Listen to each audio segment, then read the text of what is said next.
Realty's Nature's Enclave, Coastal Heaven theme-based resort villa plots, ECR. மாதம் 10,000 வரை assured rental income. Lifetime free stay at resort. 30க்கும் மேற்பட்ட வசதிகளுடன். Call 9962888888.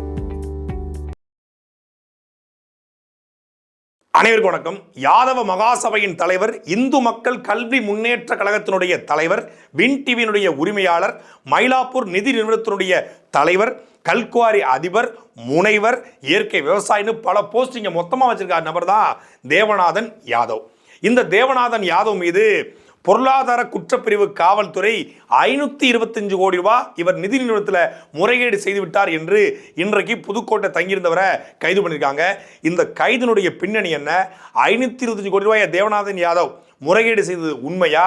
எப்படி இந்த நிதி நிறுவனத்துக்கு இவர் தலைவராக மாறினாரு அப்படிங்கிறதா இந்த காணொலியில் நம்ம தெளிவாக பார்க்க போகிறோம். நீதி வழங்கும் போது அண்ணன், தம்பி, சொந்தம், பந்தம், பணக்கார, ஏழை எதையுமே பார்க்க கூடாதுடா. நாயத்தை மட்டும் தான் சொல்லணும். மயிலாப்பூர் ஹிந்து சாஸ்வத நிதி லிமிடெட் என்று அழைக்கப்படுகிற Mylapore Hindu permanent fund limited அப்படிங்கிற நிறுவனம் கிட்டத்தட்ட 150 ஆண்டுகள் பழமையான ஒரு நிறுவனம்.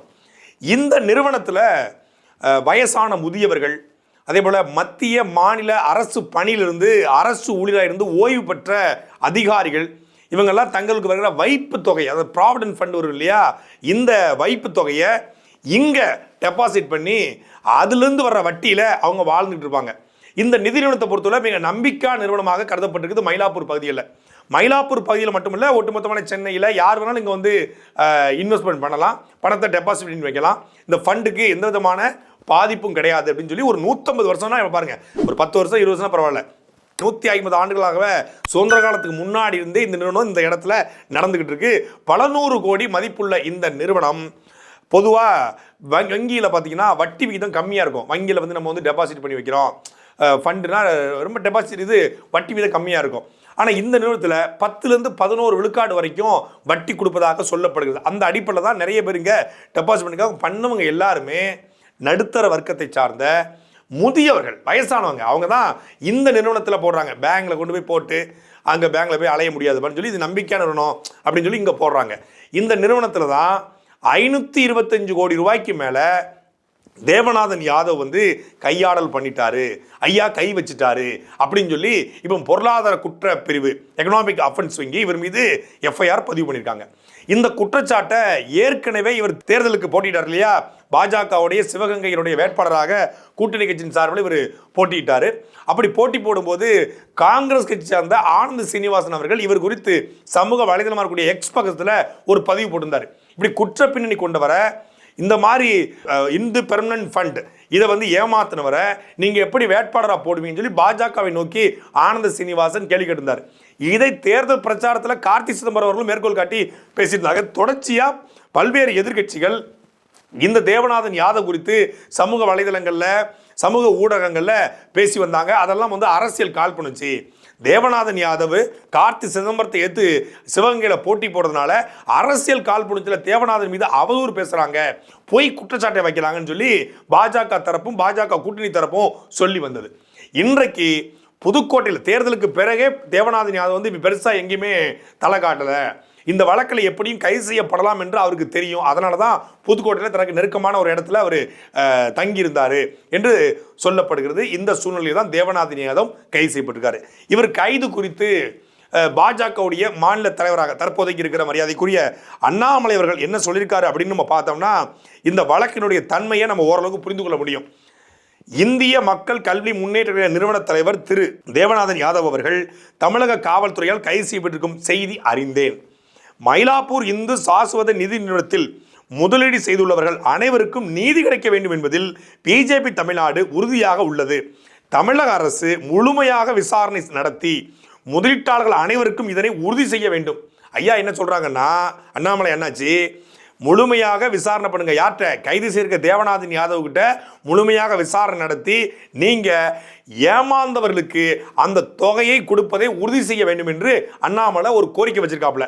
அதே போல கீழே என்ன சொல்லியிருக்காருன்னா, அதே நேரத்தில் திமுக அரசின் சட்டம் ஒழுங்கு மற்றும் நிர்வாக தோல்வியை சுட்டிக்காட்டும் தேசிய ஜனநாயக கூட்டணி கட்சிகளை அச்சுறுத்தும் முயற்சிகளில் இதுவும் ஒன்று என்றால் அதனை வன்மையாக கண்டிக்கிறேன். அதாவது தேசிய ஜனநாயக கட்சி கூட்டணியை சார்ந்தவர்களை நீங்கள் வந்து இங்கே அடக்குறீங்க, நான் வன்மையாக கண்டிக்கிறேன்னு சொல்லலை. அப்படிப்பட்ட முயற்சிகளில் இதுவும் ஒன்றா இருந்தா, அதாவது ஒருவேளை ஆமான்னா இப்படி ஆட்டு, இல்லைன்னா இப்படி ஆட்டு, எப்படியா ஒரு பக்கம் ஆட்டுமாங்கல்ல. அண்ணாமலை அவர்கள் வந்து இப்போ இதில் வந்து அவரே ஒரு கிட்டத்தட்ட இந்த வழக்கில் தேவநாதன் யாதவ் கைது செய்யப்பட்டது சரிதான், தேவநாதன் யாதவ் தவறு செய்யும் பட்சத்தில் அவர் மீது நடவடிக்கை எடுங்க, ஆனால் பாதிக்கப்பட்டவர்களுக்கு நீங்கள் பணத்தை வாங்கி கொடுத்துருங்க அப்படிங்கிறதுல தெளிவாக சொல்லியிருக்காரு. இது பாஜகவுடைய முதல் கைது கிடையாது. நீங்கள் ஒரு அவதூறு வழக்கில் முதலமைச்சரை வந்து இழிவாக பேசிட்டாங்க, இல்லை முதலமைச்சர் குறித்து பேசிட்டாங்க, இல்லை உதயநிதி ஸ்டாலின் குறித்து பேசிட்டாங்க, அமைச்சரை குறித்து பேசிட்டாங்க, ஆட்சியை கேள்வி கேட்டாங்க, அதனால் வழக்குனா அது அரசியல் பழிவாங்க வழக்கு, ஒரு பொலிட்டிக்கலாக போடப்பட்ட வழக்கு அப்படின்னு நம்ம சொல்லலாம். ஆனால் இது நிதி நிறுவனத்தில் பல பேர் ஏமாந்துருக்காங்க. இந்த நிறுவனம் ஏமாற்றம் குறித்து ஒருத்தர் என்ன பதிவு செஞ்சுருக்காருன்னா, மார்ச் மாதம் எங்கள் அப்பாவுடைய ஃபண்ட் எடுக்கிறதுக்காக அப்பாவை கூட்டு நான் போனேன் வட்டியை வாங்குறதுக்காக. அப்போ அங்கே நிறைய பேர் வந்து எங்களுக்கு வட்டி வரலன்னு சொல்லி அங்கேருந்து புலம்பிக்கிட்டு சண்டை போட்டுக்கிட்டு சலசலப்பாக இருந்துச்சு. அப்போ அவங்க கிட்ட பேசும்போது டிசம்பர் மாதத்தில் இருந்தே இந்த நிதி நிறுவனத்தில் பணம் யாருக்கும் கொடுக்கப்படலை, அதே போல் மார்ச் மாதம் கொடுக்க வேண்டிய மார்ச் மாதங்கள வட்டி ஏப்ரலில் கொடுக்கணும், ஆனால் டிசம்பர்லேருந்தே பல பேருக்கு வராமல் இருக்குது அப்படின்னு சொல்லி அங்கே பல பேர் வந்து கேட்டுட்டு இருந்தாங்க. அப்போ தான் தெரிஞ்சுது இந்த நிதி நிறுவனத்தில் முறைகேடு நடந்திருக்குதுன்னு. இப்போ எப்படி முறைகேடு நடந்திருக்கு அப்படின்னு சொல்கிறாங்க அப்படின்னா, தேவநாதன் யாதவ் அவர்கள் பல்வேறு தொழில் செய்கிறாங்க, கல்குவாரி நடத்த சொல்லப்படுகிறது, அப்புறம் விவசாய நிலங்கள் நிறைய வச்சு இயற்கை விவசாயம் பண்ணிக்கிட்டு இருக்காராம். அதே போல் வந்து டிரான்ஸ்போர்ட் வச்சுருக்காரு. அவர் படித்தவர், அவங்க ஒரு மகன் வந்து மருத்துவர், இன்னொரு மகள் வந்து வழக்கறிஞர். கொஞ்சம் அவங்க வந்து ஒரு ஃபினான்சியல் ஸ்டேட்டஸ் உள்ள குடும்பம் தான். ஏன்னா ஒரு வின் டிவி என்கிற ஒரு தொலைக்காட்சி நடத்துகிறார், அதில் பெரிய லாபம்லாம் கூட நடத்திக்கிட்டு இருக்காரு. அதே போல் ஒரு சமூக அமைப்பு முன் வச்சிருக்காரு. இப்படி இவ்வளோலாம் செட்டப் இருக்கும்போது அவருக்கு 525 கோடியை அபகரிக்கிற அளவுக்கு முறைகேடு பண்ணுற அளவுக்கு என்ன தேவை வந்துச்சு அப்படின்னா, 2024 நாடாளுமன்ற தேர்தலில் சிவகங்கை பாராளுமன்ற தொகுதியில் போட்டி போடுறாரு பாஜக கூட்டணியில். இதற்கு அவருக்கு நிதி தேவைப்பட்டதாகவும் அதற்காகத்தான் அவர் இந்த நிதி நிறுவனத்திலிருந்து பணத்தை எடுத்திருக்கலாம். ஏன்னா பணத்தை எடுக்கும் உரிமை முழுக்க முழுக்க தேவநாதன் யாதவுடைய கட்டுப்பாடு தான் இருக்குது. ஏன்னா அவர் தான் இந்த நிறுவனத்துடைய தலைவர். இந்த நிறுவனத்தில் பெரிய பெரிய அதிகாரிகள், முன்னர் ஓய்வு பெற்றவங்க அப்படின்னு 150 வருஷமாக நிறைய பேர் இருந்திருக்காங்க. அந்த நிறுவனத்துக்குள்ளே தேவநாதன் யாதவ் எப்படியோ உள்ள நுழைஞ்சு ஒரு தலைவராக மாறுறாரு. பொறுப்பு வந்த பிறகு இப்போ வேட்பாளராக நிற்கணும், செலவு செய்ய காசு தேவைப்படுது அப்படின்னோடனே அவர் இந்த பணத்தை எடுத்துக்கலாம் என்று சொல்லப்படுகிறது. 50 கோடி ரூபா வரைக்கும் ஒரு கையாடல் பண்ணிட்டாங்கன்னு ஒரு குரூப் சொல்கிறாங்க. இல்லை 525 கோடி ரூபா வரைக்கும் ஒரு முறைகேடு பண்ணியிருக்காரு, நிறைய பேருக்கு பணம் தரப்படல. கிட்டத்தட்ட 1000 கோடி ரூபாய்க்கு மேலே மதிப்புள்ள இந்த நிறுவனத்தில் கடந்த 6 மாத காலமாக பல பேருக்கு வட்டி கொடுக்கப்படலை. இதில் நிறைய பேர் நேரடியாக பாதிக்கப்பட்டிருக்காங்க.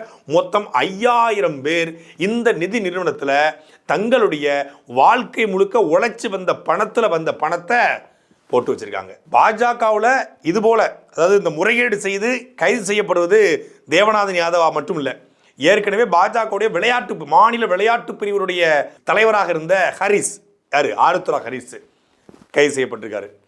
அதே போல பாஜகவுடைய மாநில விவசாய அணி செயலராக இருந்த SR தேவர் இதே மாதிரி பல சீட்டிங், அவர் சீட்டிங் சாம்பியன், பிரபல சீட்டிங் சாம்பியன்கிற மாதிரி அந்த சீட்டிங் சாம்பியன் கைது செய்யப்பட்டிருக்காப்ல. இப்போ அதே போல ஒரு முறைகேடு, ஒரு சீட்டிங் 420 வழக்கில் தேவநாதன் யாதவ் அவர்களும் கைது செய்யப்பட்டிருக்காரு. மும்மூர்த்திகள் இதுவரைக்கும் பாஜகவில் தமிழ்நாட்டில் கைது செய்யப்பட்டிருக்காங்க. தமிழக காவல்துறையினுடைய ஒரு பிரிவு தேவநாதன் யாதவ் அவர்களை கைது செஞ்சாலும் மற்ற காவல்துறைக்கும் இந்த பொருளாதார குற்ற தடுப்பு பிரிவுக்கும் நிறைய வித்தியாசம் இருக்குது. பொருளாதார குற்ற தடுப்பு பிரிவை பொறுத்தளவில் ஒரு குற்றச்சாட்டு கடுமையான நிறைய விசாரிக்கப்பட்டு நிறைய தகவல் சேகரிக்கப்பட்டு இதில் முழுமையாக அவங்க வந்து இப்போ நிறைய பேர் பாதிக்கப்பட்டிருக்காங்க, நிறைய பேருடைய புகார் அப்படி அடிப்படையில் தான் அவங்க கைது பண்ணுவாங்க. அப்படி தான் இது கைது செய்யப்பட்டிருக்கிறதாக நான் பார்க்குறேன். அதே போல் தேவநாதன் யாதவ் கைது செய்யப்பட்டாலே அவர் மாபெரும் குற்றவாளி என்பதை தாண்டி தேவநாதன் யாதவ் இன்றைக்கி கைது செய்யப்பட்டிருக்காரு. அவருடைய குற்றம் நிரூபிக்கப்படணும். குற்றம் நிரூபிக்கப்பட்டு அந்த குற்றத்திற்கு அவர் உண்மையிலே பண்ணியிருந்தால் அதுக்கான பணம் அவர்கிட்ட வாங்கப்படணும், இல்லைன்னா அவருக்கான தண்டனை கொடுக்கப்படணும். இது எல்லாவற்றையும் தாண்டி இப்போ தேவநாதன் யாதவ் சிறைக்கு போயிட்டார், சிறையிலேருந்து அவர் பெயில் கிடைக்கும், அவர் அடுத்தடுத்து வெளியே வருவார், இல்லை போவார், என்ன பண்ணுவார் வச்சுக்கோங்களேன். ஆனால் இதில் யார் பாதிக்கப்படுறாங்கன்னா எளிய மனிதர்கள். ஒரு 35 வருஷம் ஒரு மத்திய அரசு பணியில் வேலை செஞ்சு அதிலிருந்து மாதம் அவனுக்கு பணம் பிடிச்சி அந்த பணத்தை மொத்தமாக எடுத்துகிட்டு வந்து சேஃபாக வீட்டில் வச்சா செலவாயிரும், இல்லை ஏதாவது திருட்டு பயம் வந்துடும், வேறு வங்கியில் போடுறதுக்கு பயமாக இருக்குது, திடீர்னு தனியார் வங்கி இழுத்து மூடிட்டு போயிடுவாங்க, அப்போ நகையாக வாங்கி வச்சா கொள்ளையடிச்சு போயிடக்கூடாது, இடமா வாங்கி போட்டால் வீடு கட்டலாம் கூட அடுத்தவன் டபுள் டாக்குமெண்ட் போட்டு விற்றுருவான், எதுக்குமே உத்தரவாதம் இல்லாமல் இருக்குது. சரி, இந்த இந்து பெர்மனன்ட் ஃபண்டுன்னு ஒரு கம்பெனி இருக்குது, இதில் போட்டு வச்சா நாமளும் அவங்களும் நம்மளை ஏமாற்ற மாட்டாங்க, நமக்கான பணம் பாதுகாப்பாக இருக்குன்னு சொல்லி 35 வருஷம் 40 வருஷ உழைப்பில் வந்த பணத்தை எளிய மனிதர்கள் அதை வச்சு தான் அவன் வாழ்ந்துக்கிட்டு இருப்பான். அதை வச்சு தான் அவனுக்கு பிபி மாத்திரை வாங்கணும், அதை வச்சு தான் அவனுக்கு வீடு வாடகை வீட்டில் கூட இருக்கலாம், வாடகை வீடு கட்டணும். அதை வச்சு அந்த பணத்தை வச்சு ஏதாவது ஒரு திருமணம் பண்ணலாம் பிள்ளைகளுக்கு. அந்த பணத்தை வச்சு ஏதாவது பசங்களுக்கு ஒரு லோன் போட்டு ஏதாவது ஒரு கம்பெனி ஆரம்பிக்கலாம், ஒரு கடை வச்சு கொடுக்கலாம். இப்படி பல கனவுகளில் இருந்தவர்கள் 5000 பேர் இதில் நேரடியாக பாதிக்கப்பட்டிருக்காங்க போது இது உண்மையிலேயே இது போன்று செய்யக்கூடியவர்கள் என்ன மனநிலை செய்கிறாங்க? நீங்கள் ஒரு பெரிய கோடீஸ்வரங்க அவன் ஒரு 10 கோடி ஆட்டையை போட்டாங்க, ஒரு 100 கோடி 200 கோடி வச்சிருக்காரு, இல்லை ஒரு 10,000 கோடி வச்சிருக்காரு, பெரிய கல்குவாரி அதிபர், அவர்கிட்ட ஒரு 10 கோடி ஒருத்தர் ஆட்டையை போட்டார்னா பெரிய பணக்காரன் 10 கோடி ஆட்டையை போட்டால் அவனுக்கு பெரிய பாதிப்பு போடப்படுறது அது தப்பு தான். எவ்வளோ பெரிய பணக்காரனையும் ஆட்டையை போடக்கூடாது, யாரையும் ஏமாற்றக்கூடாது, எந்த மாற்று கருத்து இல்லை. ஆனால் ஒரு 500 கோடி வச்சிருக்கா ஒரு 5 கோடியை ஆட்டையை போட்டு ஒருத்தன் வந்துட்டான் கூட அதனால அந்த 500 கோடி வச்சிருக்க நபருக்கு பாதிப்பு இல்லை. ஆனால் வெறும் 50,000 வச்சிருக்கவன்ட்ட போய் மொத்தமாக 45,000 ஆட்டையை போட்டு வந்தீங்கன்னா அவனுக்கு அது எவ்வளோ பெரிய பாதிப்பு உருவாக்கும். அவன் வாழ்வாதாரத்தை புரட்டி போடுவான், அவன் வாழ்க்கையே தலையில மாறும். இதில் தேவநாதன் யாதவ் கைது என்பதை தாண்டி அண்ணாமலை அவர்கள் குறிப்பிட்டது போல பாதிக்கப்பட்ட மக்களுக்கு சரியான நிதி கிடைக்கணும், நீதியும் கிடைக்கணும். சாட்டை எடுத்து நாட்டை திருத்து, இளம் தலைமுறை தானே நீ வழி